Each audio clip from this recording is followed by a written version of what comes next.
When I was young, right before the time I started high school, I saw a trailer for a movie. It was like nothing I'd ever seen before. For 2 minutes straight, I couldn't take my eyes off the screen. It was flashy, dynamic, funny in ways that I hadn't seen from other movies. It was the first piece of mainstream culture I'd seen that paid homage to things I enjoyed. There were references to video games. At one point, the main character even grabs a one-up saying that he's gonna get a life. There's a scene where they get into a battle of the bands where it manifests as a giant gorilla fighting two dragons. This would also coincidentally be another reference to video games, all tied together with a unique and original love story. This movie?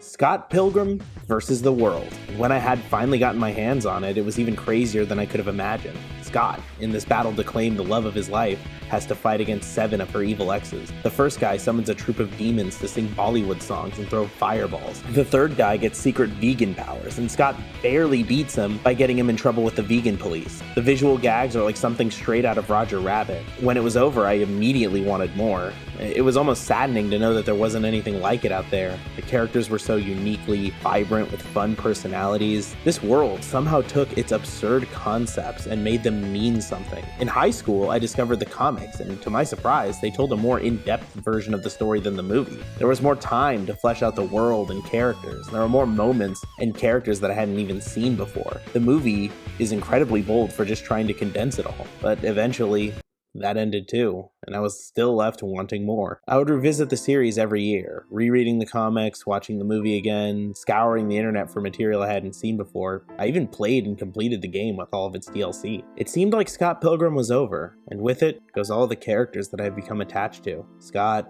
Ramona, Knives, Wallace, Kim, until in 2021 an anime was announced. I would get to see these characters again, be a part of this world again. After 2 long years, it was here. But how is it? This anime is really good, but there's a twist. It's not just another adaptation. It takes the story that we've known for over a decade and goes into a weird new direction with it. The story plays out as you expect until, surprise, Scott Pilgrim dies, and the first guy Scott defeats in the comics, yeah, that's the real bad guy. At first I thought this was gonna be some weird diversion tactic. Like by episode 3, they were gonna bring him back, right? But then they have a funeral for Scott, and in attendance is Envy Adams, Scott's ex. And I'm like, wait, we aren't supposed to see her until later. Then Matthew Patel challenges getting him to a fight, and I'm like, did I miss something? This never happened. Then he wins, claiming the Evil X organization for himself. By this point, I was in. The series had found a way to surprise me yet again. This series is built on the back of one simple premise. What would Scott Pilgrim be like without Scott Pilgrim? The solution that they come to now that they don't have this major character to lean on is to be far more introspective, ask questions about the other characters, and have them slowly start to fill in the gap that Scott left behind. In the original, side characters had a lot of personality, but not a lot of screen time for themselves to grow or change in any major way. But this version is the exact opposite. Characters now have to confront their past, and in return, they get to discover new parts of themselves. Ramona, in the original, was a character with a ton of baggage, but it was presented as a rebellious fantasy. While here, she's basically the main character and has to confront the people she's hurt. This is prevalent throughout the entire series, but really shines in episode 3, where she and Roxy, the 4th Evil X, have this fight in the middle of a video store. The fight literally taking place in the settings of various movies in the store as they literally jump from movie to movie. The fight scene is perfectly matched with the story of how Roxy has been hurt by Ramona. Young Neil, whose role in the original was so minuscule that people forgot he was there half the time, in this series, he writes a book that becomes a movie that becomes the centerpiece of the second half of the show. The movie, by the way, is supposed to be the original Scott Pilgrim movie. You know the one I mentioned earlier? Knives finds herself as the bass player for Sex Bob-omb in the absence of Scott. Side note, her and Steven broing out is really wholesome. It's a deconstruction, not one done to tear down the original, but in fact to build it up. It was done with so much love for the series that spawned it.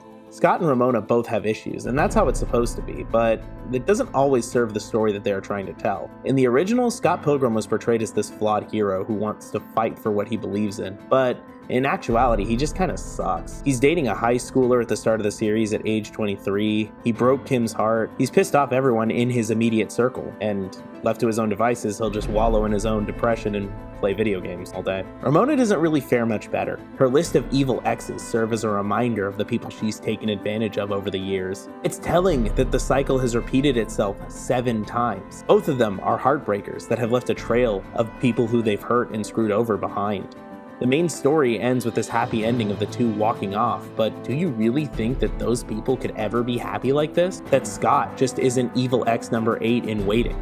I love that the show puts this under the limelight as its main question. In episode 7, we find out that this is actually a sequel to the comics, and Scott from the future went back in time to stop him and Ramona from getting together, because they inevitably broke up after a big fight. But in actuality, the thing we find out that broke them up was a small argument. It ends with the two confronting this realization head on, and after Ramona's whole journey of reconnecting with her exes and facing her past, it allows the ending of the original story to carry more weight and mean a lot more now that we know that it's built to last. It's a testament to the quality of the writing of those old stories that we were able to like those characters despite their flaws. But this anime feels like it completes them. Because it is a deconstruction, it can feel like a parody of itself sometimes, but overall, this anime, Scott Pilgrim Takes Off, is a must-watch if you've enjoyed any Scott Pilgrim media in any form or fashion. See you guys on the next one.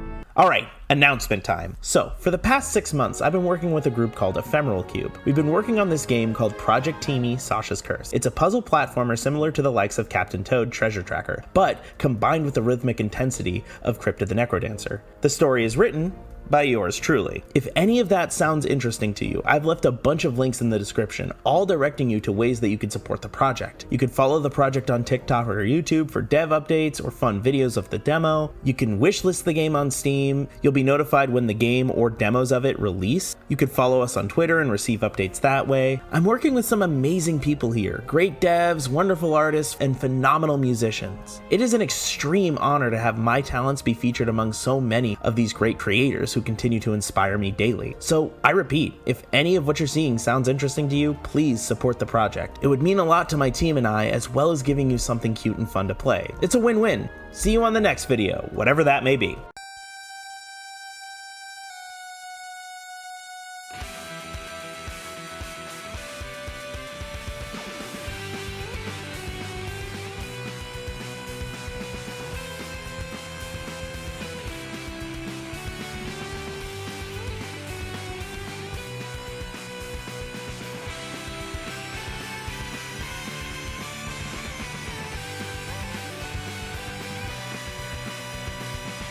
Oh wait, there's no Lisa in this show. 0 out of 10. This show sucks.